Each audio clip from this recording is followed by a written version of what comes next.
Hello, for today's video I'm going to climb 3 Munros at Loch Laggan, Creag Pitridh, Geal Chàrn and Beinn. The total distance for this walk is 25.6 kilometres with 1291 metres of ascent. It's expected to take around 9 hours to walk. There is a good loose gravel road for the first 5 kilometres and then this changes to a rocky grassy track for around the next 1.5 kilometres. All of this can be cycled and doing so saved me 2 hours. Overall it's an easy walk apart from the distance. There is no scrambling or exposure. Some sections have no visible path and some sections are rocky and therefore slower to cross over. Links to the map, the car parking laybys and the Scottish Mountain Weather Service can be found in the description. The car parking laybys are around 2.5 hours drive from both Glasgow and Edinburgh, and across both you can fit about 40 vehicles. Parking is free and there are no height restrictions. This is where the closest parking lay-by is to the start of the walk. The second lay-by is slightly to the west. Starting from the lay-by, you head west along the road very slightly and then head south and cross over the river on this road bridge. Follow a broad gravel track and then when you come to this junction just keep going straight ahead. It appears to be going slightly to the left. There's a new gate here so you'll go through that gate and all of this is a gravel track. Just continue to follow that track round. You'll come to this one junction, take the right hand bend at that junction and then continue to follow that track.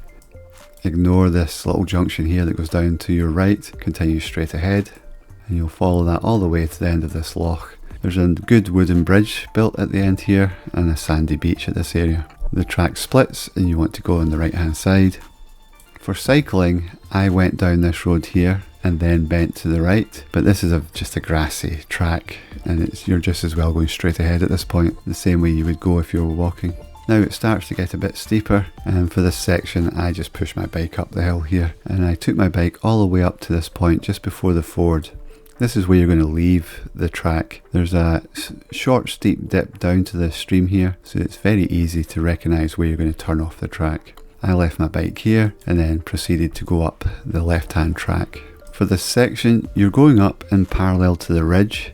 You're slightly below the ridge. As you're going up here, sometimes the tracks seem to split. I always took the left hand side. You can see the symbols here for the bogginess of this area and the path wasn't too bad. Some bits are a bit softer and you just keep making your way up. A little bit further up around here, the path was a little bit vague, but then slightly further on when it got a little bit rockier, there was clear signs of the path and from there all the way to the summit the path was clear and obvious. There seemed to be another split just before the actual summit where the path went off both to the left and the right. I kept to the left hand side and that brought you up to the summit cairn. From there you're going to head south and then bend back round to the east. It's quite a steep section here so you do want to go south to avoid that steep section and then come round. And then as you're coming down here you'll follow the path. You'll see this track, you want to cross over the track. There were a number of different paths going up the opposite side. I again found keeping to the left, it was the most clear and obvious route and that brought me all the way up to just beyond the ridge line. The ridge is right here. You want to go just slightly further beyond that and then keep to the east side of the ridge and go along. This section is very rocky as you can see on the map.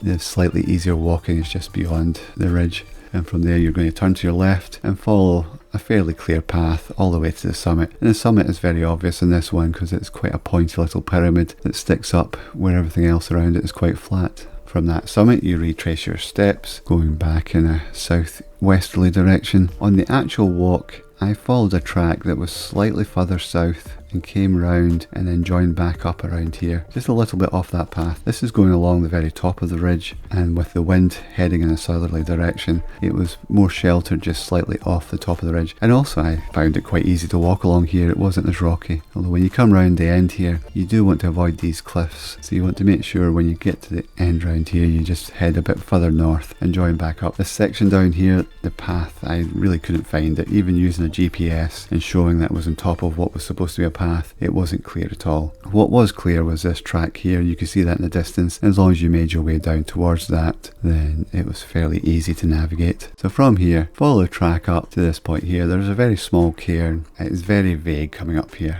I made my way up and probably ended up about here and then headed across. It's a sort of rocky, grassy section. It's not clear the path. Sometimes you'll see a path and other times it fades away. Path became a little bit more clear here. It's very rocky, this section. Gets a bit easier about here and then from here to the summit is very rocky. So I found going slightly further south and then bending round was the easiest way to approach this summit. And then from the summit you're going to retrace your steps back round, and then at this point you want to keep further to the left as you're descending, closer to the edge of this sort of corrie, and you're going to go round the top of the rim of that. Coming down here, there's a rocky outcrop that you can see here, so you would keep to the right hand side of that, but then you want to try and keep as best possible to the left hand side of this ridge. There's a few steeper sections here that are easier to descend down on the left hand side. I think in the video I came a little bit too far this way, and then I had to bend round and then come down. The path at this point where it bends to the right was actually quite clear on my walk, but I can see that you would easily walk past it without noticing. You want to then bend round to the right and just follow the contour of the hillside here. It takes you down and down to the boggy section. I check my GPS from time to time. I was on the path. Sometimes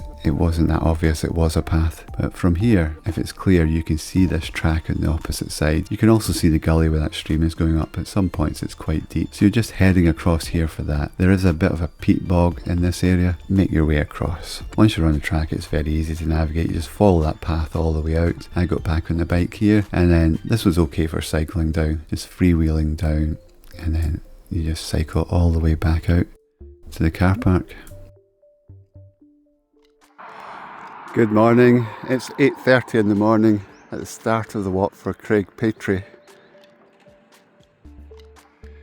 20% chance of rain. It's raining very slightly just now.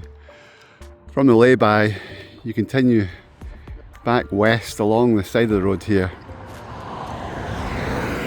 Then turn left to cross over the bridge. There's a road. And then you're going to follow the gravel track on the left. I'm going to cycle for the start of the walk. Between about 6 and 8 kilometres. It gets quite steep as you're going up the gravel track, so we'll see how far I can go.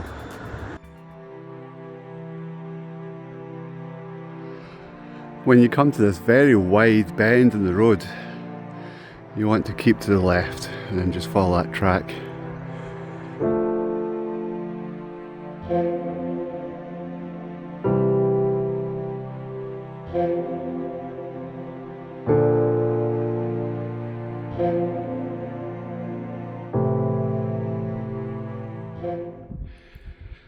That last section there is quite steep. Out of breath. A little bit of a rainbow. When you come to this junction, follow the gravel road round to the right.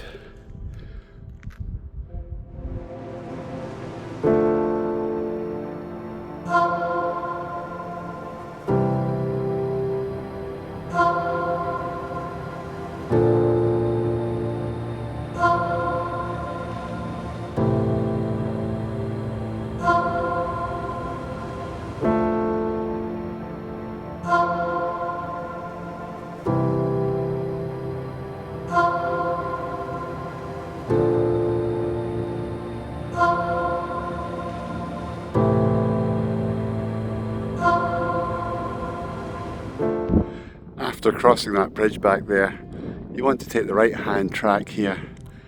You can almost see the summit of Beinn Chlachair directly ahead up there.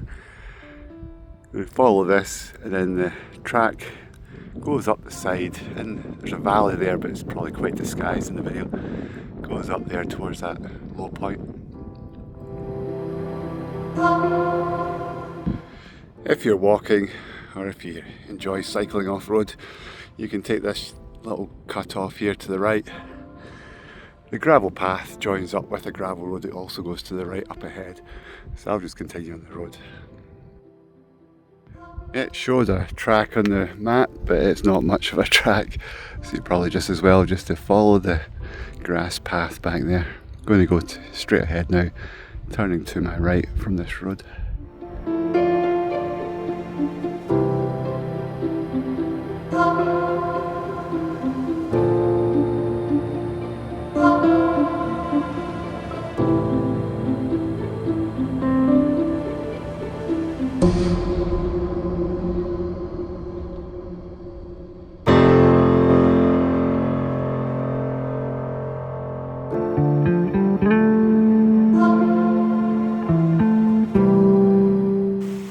Just before the stream crossing down there, There's a clear visible track off to the left. Takes you almost straight to the summit of Creag Pitridh, which you can see there. I'm going to leave my bike here. Between cycling and walking, it's taken me an hour to get to this point. Should be much more fun on the way down. Probably take about 20 minutes, I guess.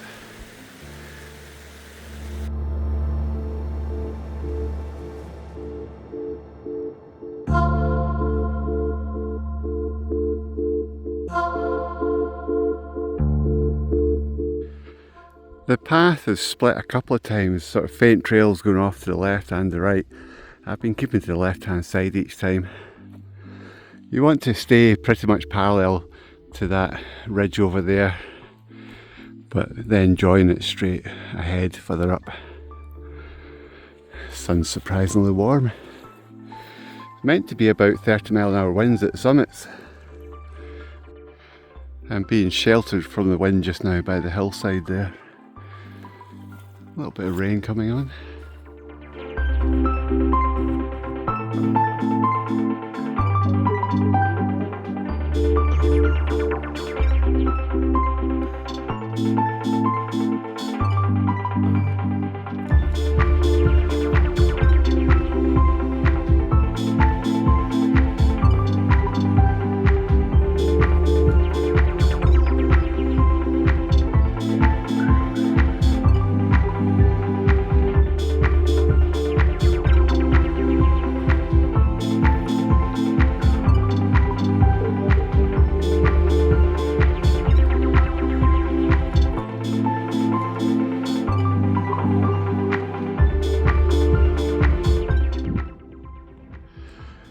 The wind's picked up now that I'm on the ridge.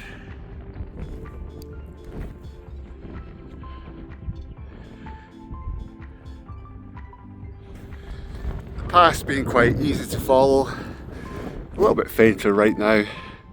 Sometimes a little bit soft, but it's a good path. It's not too steep either.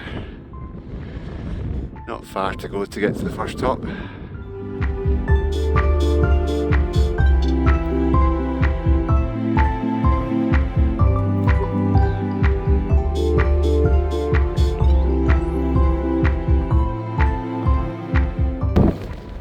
Path splits here. I'm going to go up the left hand side, that's the way the route shows it. 200 metres to go and 50 metres of ascent to the summit of Creag Pitridh. It's clearing up a little bit.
It's very windy up here at the summit of Creag Pitridh.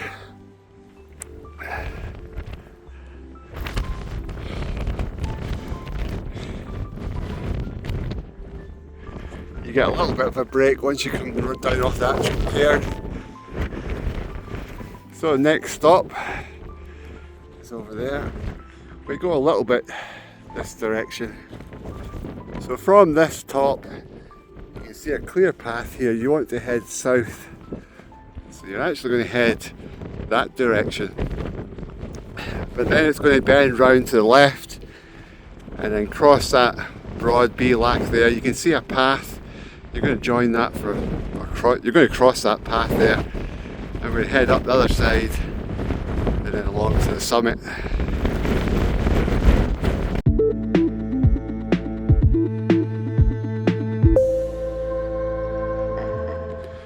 coming down there, the path was quite faint and I think I missed the turn. I just checked the GPS, so I want to now head across this slightly steeper descent down here.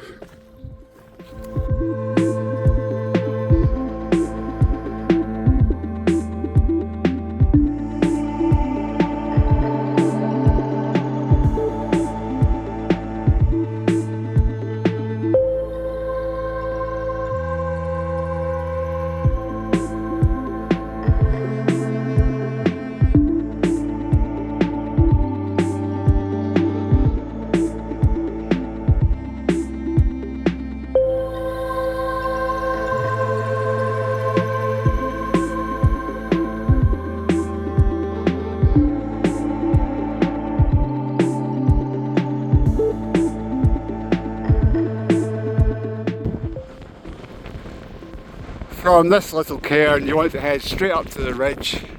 I'm going to go slightly round to the left, just curve round and join the ridge up there.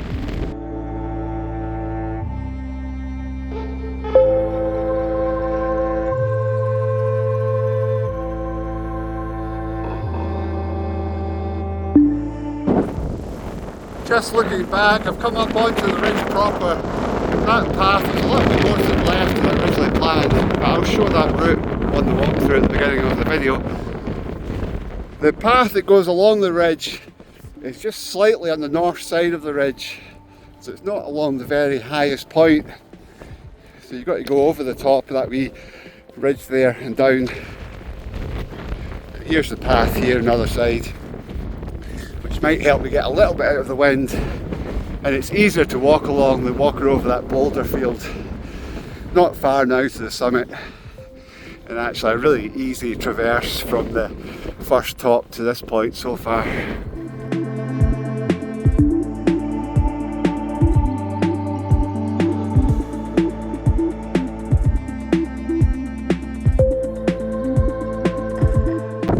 I'm at the summit of Geal Chàrn.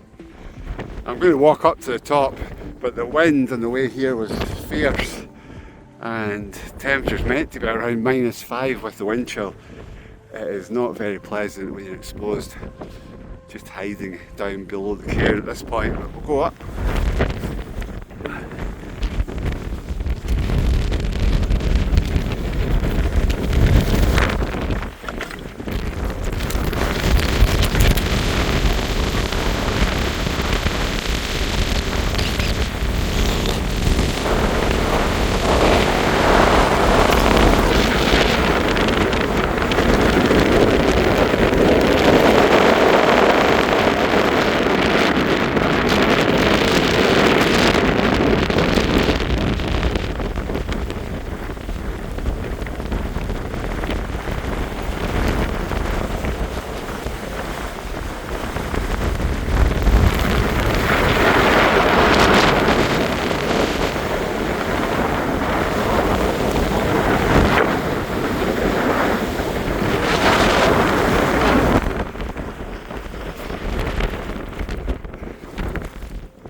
Oh, that's not fun.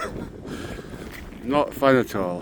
From here, you retrace your steps back along the ridge and continue along the ridge. And you're heading almost directly towards Chlachair, which you can see the summit there with this tiny little patches of snow below it. So you're heading straight along there. You'll come down to the end of the Loch Laggan and then up the other side. And as you can see, a little steep section to go up to start with, maybe about 100 metres, and then after that it's a long gradual climb, nice walk all the way to the summit, about another 100 metres of altitude across that whole sort of broad bridge.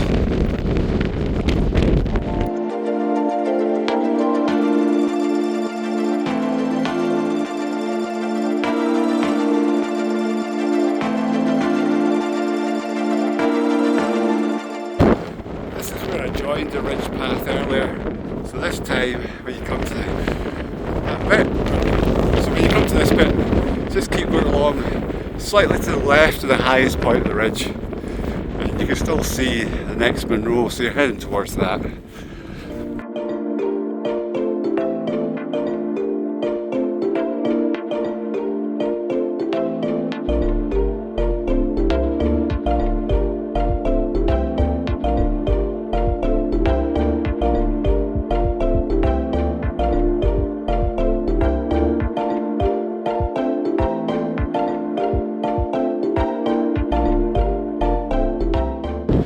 I think this is meant to be the main path up. It's not very clear. Anyway, I'm going to continue down. And you can see some walkers on the path down there. You want to join that path. Turn to the left, follow the path up the other side, and then go up onto the ridge there.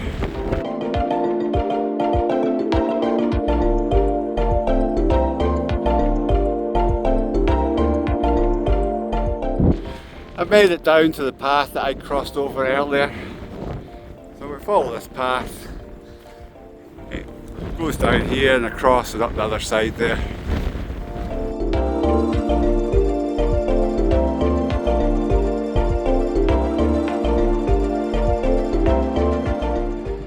It's 12 o'clock. You can follow this track down to where it joins that other track going up the hill, and then turn to your right and then just go back down to the car park. Fairly sure that's the way I did these Munros the first time, but I didn't cycle in. It is a long walk. Today we're going to go left, follow the path up. I can see a walker just ahead. Follow up to there, and then you follow the path straight up to the, well, straight ahead from here, but you leave that track going to your right. Then a nice gentle ridge walk. Only challenge today will be the exposure with the wind. It's nice here, just out of the wind, just behind these rocks, but all the way down there, very windy, very cold. Going to stop and have something to eat.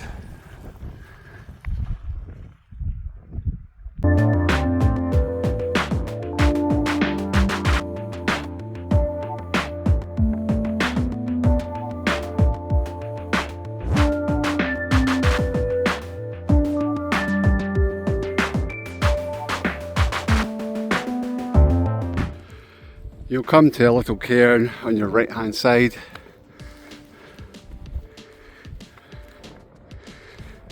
It's not very clear from here where the path goes, but up there.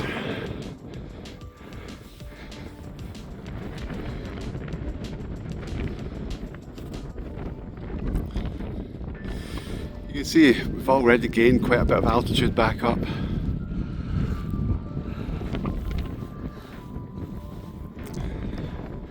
It shouldn't take too long to get over this steep section, and then a nice long stroll to the summit.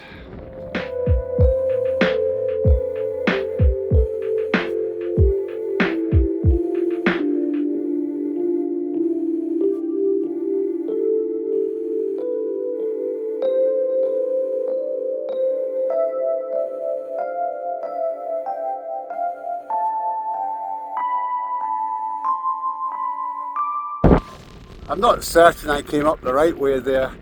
Some parts had some reasonably good signs of wear, other bits not so much. No scrambling or climbing involved, just big steps.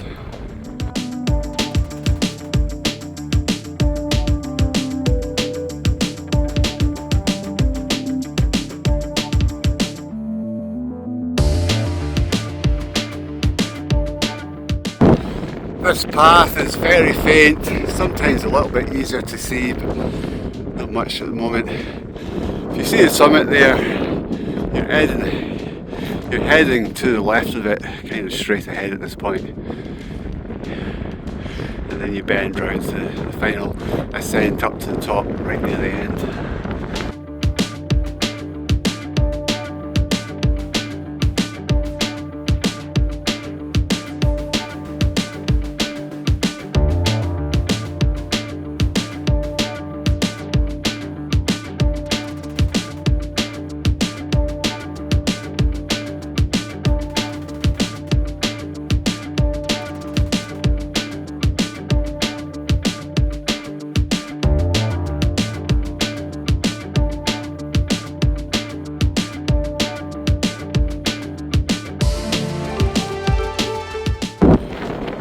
summit is about 600 metres away, 75 metres of ascent. Want to continue straight ahead until you get onto the ridge line, and then you bend round gradually up to the top. There's a bit of a path visible just now. It's very rocky, so I might lose it. So I'm keeping to the left of this rocky pile ahead, and once I get round that, bend round to the right, and then it should be fairly straight up to the top. Oh, it's nice being out of the wind.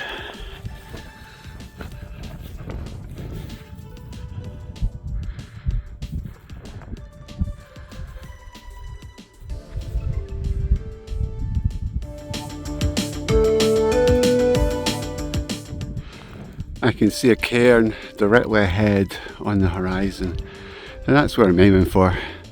If you try and take a shortcut going direct to the summit, it just really slows you down with that boulder field. This should be the easier way to go.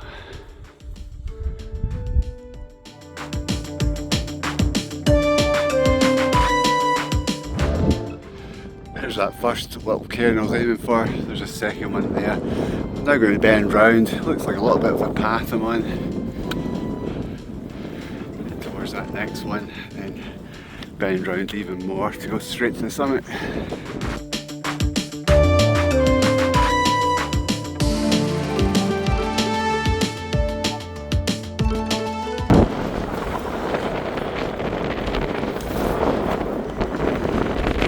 At the summit of Beinn and Chlachair. Still fairly windy, not quite as bad as the last one.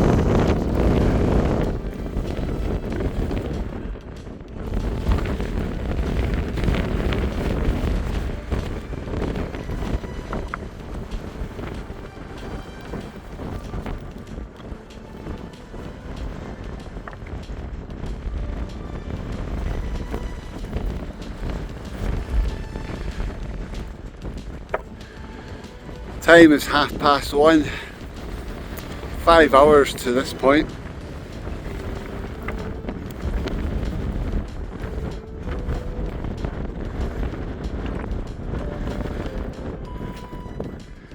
Yeah, good view today.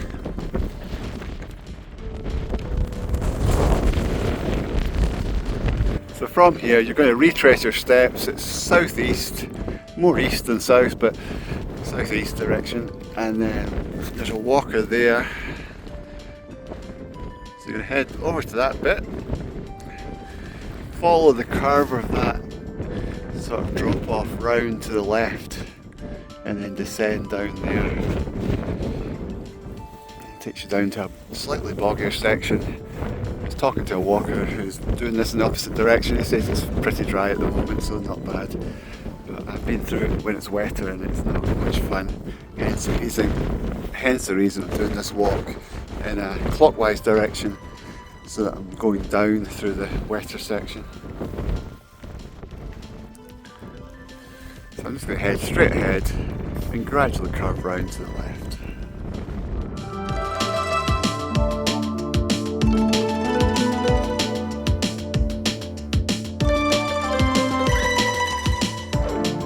Now come to a faint path cutting across from the right to the left, so I'm going to head more to the left now. Still heading straight ahead to the right of the second top over there, you can see.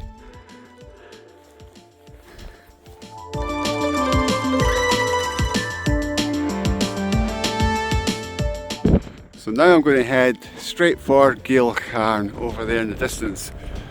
And then follow this, there's a sort of corrie on my left hand side.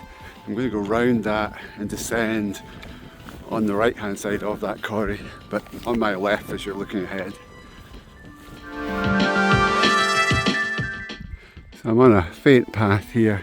This should go straight ahead and descend down and take me back down to roughly where the pike is.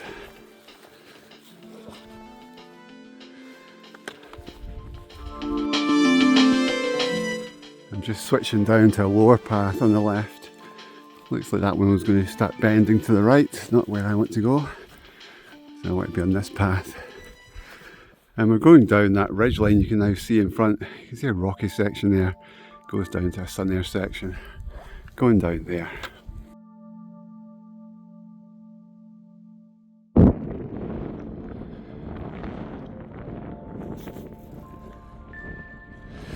Quite a clear path at this point. It should go down slightly on the left hand side of this ridge ahead and then cut quite sharply across to the right, about halfway down. We'll see how easy it is to follow.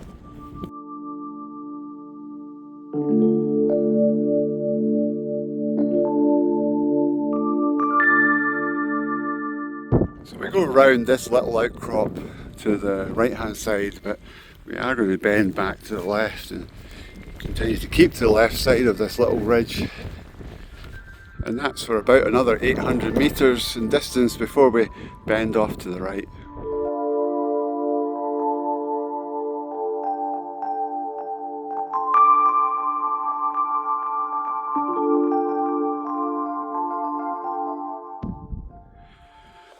I've just checked the GPS. I'm a little bit too far to the right of where the path is supposed to be. It's about another 300 metres before the turn.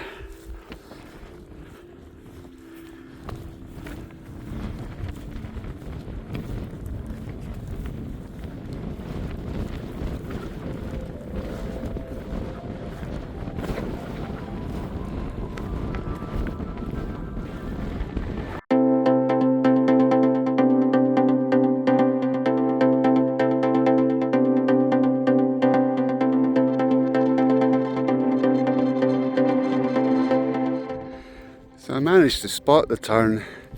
You can see the visible weir. There's a couple of little ponds just down there.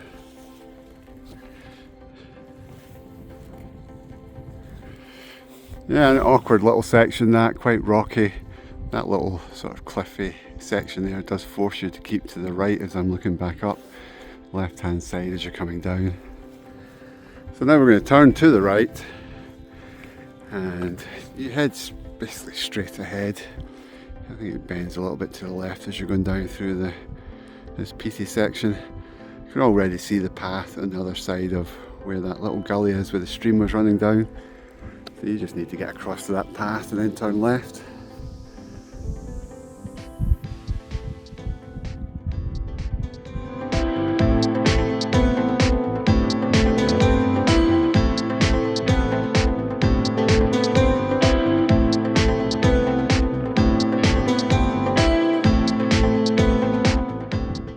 Just checked the GPS and I'm pretty much on the path. I've not really been checking until I sat down and have a little rest. It's kind of the natural lie of the land, the sort of easiest way to descend down here. No visible path that I can see. You do see signs of wear from time to time. I'm just going to head down straight ahead and then bend across to the left. You can see that stream has got quite a gorge at some points. It gets a bit easier further down, but also there's a lot of peat bog over there. So I think I want to go straight down here and then kind of make my way down to the left and aim for that low part that doesn't look too much of a crag. Cross over onto the path.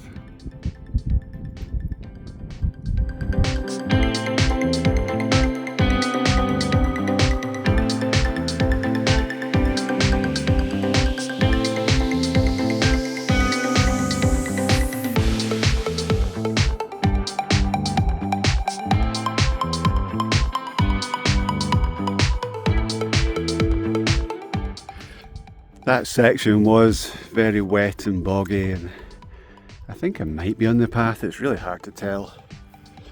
It's not difficult to navigate in the sense that you can see the sort of gorge where the river is. I can hear it. I'm not far, maybe 50 metres from the path on the other side now. So I'm just going to cross over the stream and then walk back down to get the bike. Oh, it's nice when you're out in the wind and got a little bit of sun.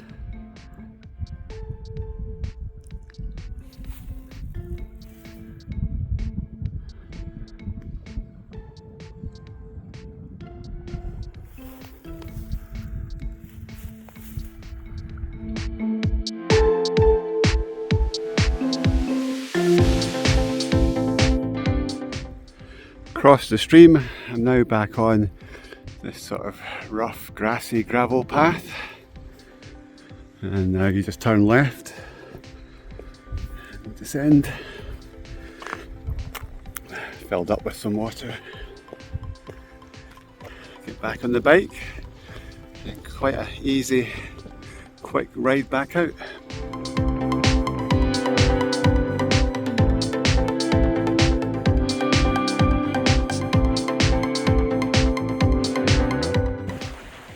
I'm back at where I left the bike. It's a 6.5 kilometre journey from here back to the car park. If you're walking, it's estimated to take 1 hour and 40 minutes, and on the mountain bike it saves 28 minutes.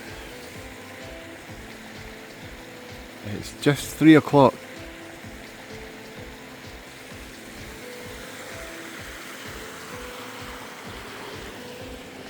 And I would not have been able to cycle down from further up. Not my strong suit, but I should be okay with this bit.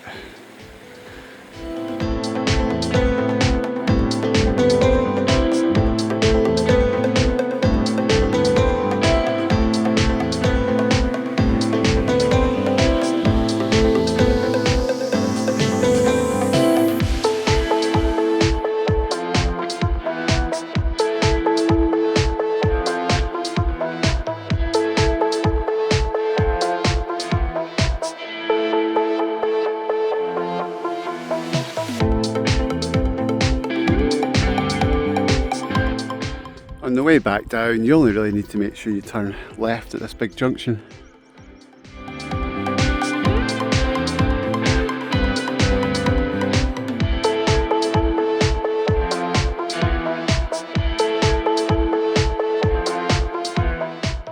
That's me back at the car park, 3:25, so just under 7 hours in total, and the cycle out was 25 minutes.